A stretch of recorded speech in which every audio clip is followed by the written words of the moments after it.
Bismillahirrahmanirrahim. Today we are going to discuss international organisation. International organisation में जो important one है united nation organisation.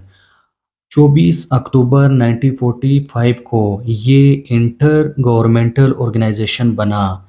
उसके बाद 26 जून 1945 को इन सैन फ्रांसिस्को में इन पे साइन हुआ कि यूनाइटेड नेशन एक इंटर गवर्नमेंटल ऑर्गेनाइजेशन बना, जिसमें मुख्तलिफ कंट्रीज़ मिल के एक गवर्नमेंट बनाएंगे जो यूनाइटेड नेशंस के नाम से या यूनाइटेड नेशन ऑर्गेनाइजेशन के नाम से मंसूब होगा। ये जो बना, इसका प्रेसिडेंट कौन था? प्रेसिडेंट फ्रैंकलिन डी रोosevelt था उसी टाइम 1945 में।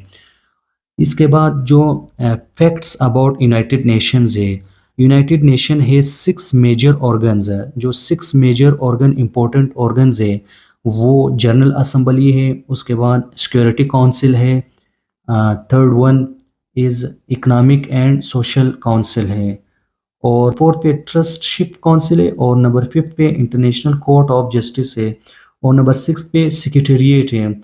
ये सब 6 ऑर्गन्स मिल के एक यूनाइटेड नेशन का जो ऑर्गेनाइजेशन है वो बनाता है। अच्छा, इसके बाद जो रिलेटेड इंफॉर्मेशन है, there are 6 official languages of the United nation. United nation के 6 इम्पोर्टेंट लैंग्वेजेस है। वो क्या क्या है? अरबिक है, चाइनीज़ है, इंग्लिश है, फ्रेंच है, रशियन है एंड स्पेनिश है। ये 6 लैंग्वेज पे मुश्तमिल मतलब the United Nations commission on human right was replaced with the United Nation human rights council in 2006। 2006 में इनको क्या किया? ह्यूमन राइट्स को ह्यूमन राइट्स काउंसिल में रिप्लेस कर दिया।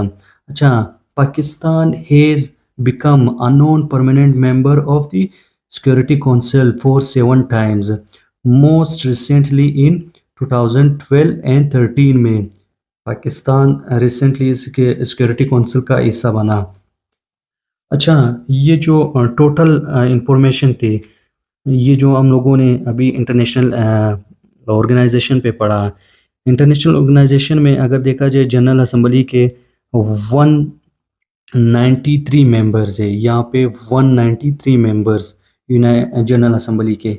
अगर सिक्योरिटी काउंसिल को देखा जाए, सिक्योरिटी काउंसिल के 15 मेंबर्स है, और अगर इकोनॉमिक एंड सोशल काउंसिल को देखा जाए इसके 54 मेंबर्स है।